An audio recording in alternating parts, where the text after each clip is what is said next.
تسأل الأيام وين الشمس الحلوة والرفوف في الحمام يا على أرضي محروقة أرضي حرية مسروقة أرضي صغيرة مثل صغيرة أعطونا السلام أعطونا الطفولة أعطونا الطفولة أعطونا الطفولة.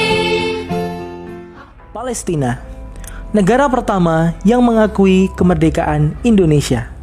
Terdapat setidaknya 4 syarat yang harus dipenuhi untuk menjadi sebuah negara berdaulat, yaitu wilayah yurisdiksi, penduduk, pemerintahan yang legitimate, dan adanya pengakuan dunia internasional.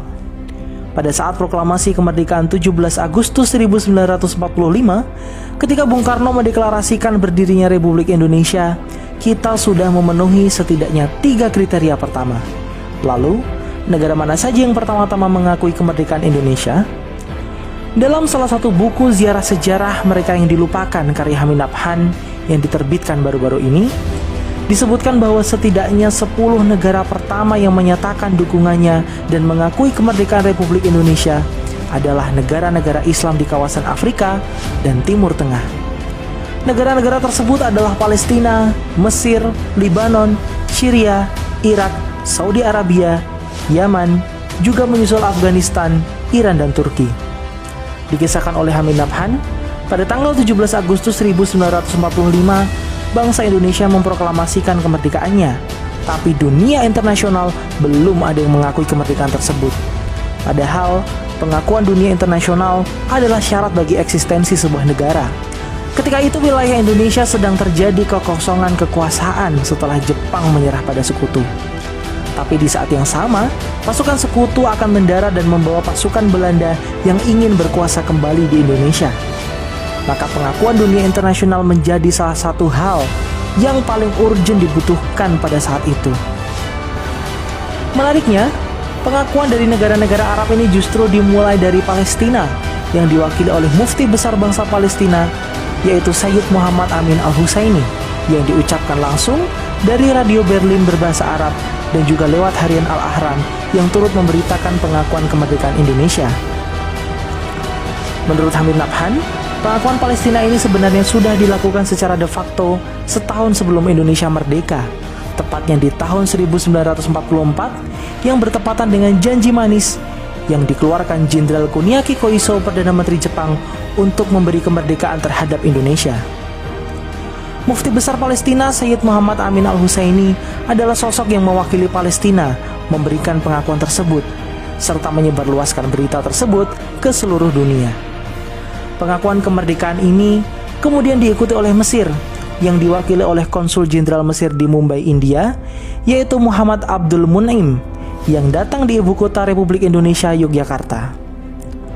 Mun'im yang datang sebagai utusan Liga Arab yang ingin kemerdekaan Indonesia, dan pada tanggal 16 Maret 1947 berangkatlah delegasi diplomatik Indonesia ke Mesir melalui Mumbai.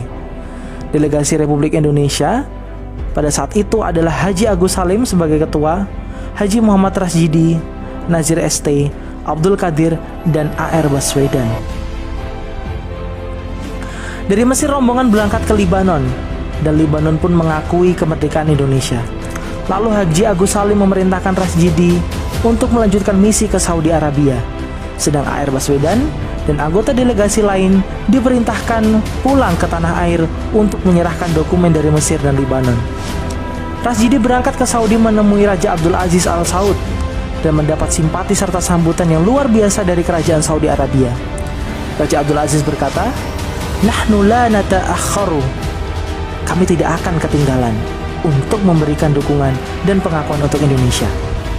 Maka di Istana Raja, Raja Abdul Aziz menyerahkan surat pengakuan kerajaan Saudi Arabia terhadap kemerdekaan Republik Indonesia. Peristiwa yang sangat bersejarah itu terjadi pada tanggal 24 November 1947. Lalu pengakuan kemerdekaan Republik Indonesia mengalir dari negara-negara Arab yang lain seperti Syria, Irak, dan Yaman. Terkait dengan dukungan bangsa Palestina, mereka tidak hanya sekedar memberikan pernyataan ataupun pengakuan semata, tapi juga bantuan konkret seperti yang dilakukan oleh Muhammad Ali Thohir, saudagar kaya Palestina yang saat itu menyerahkan uangnya di Bank Arabia dan berkata, "Terimalah semua kekayaan saya ini untuk menangkan perjuangan Indonesia." Tak heran jika bangsa Indonesia selalu ada untuk membela kemerdekaan Palestina dan memenangkan perjuangan mereka.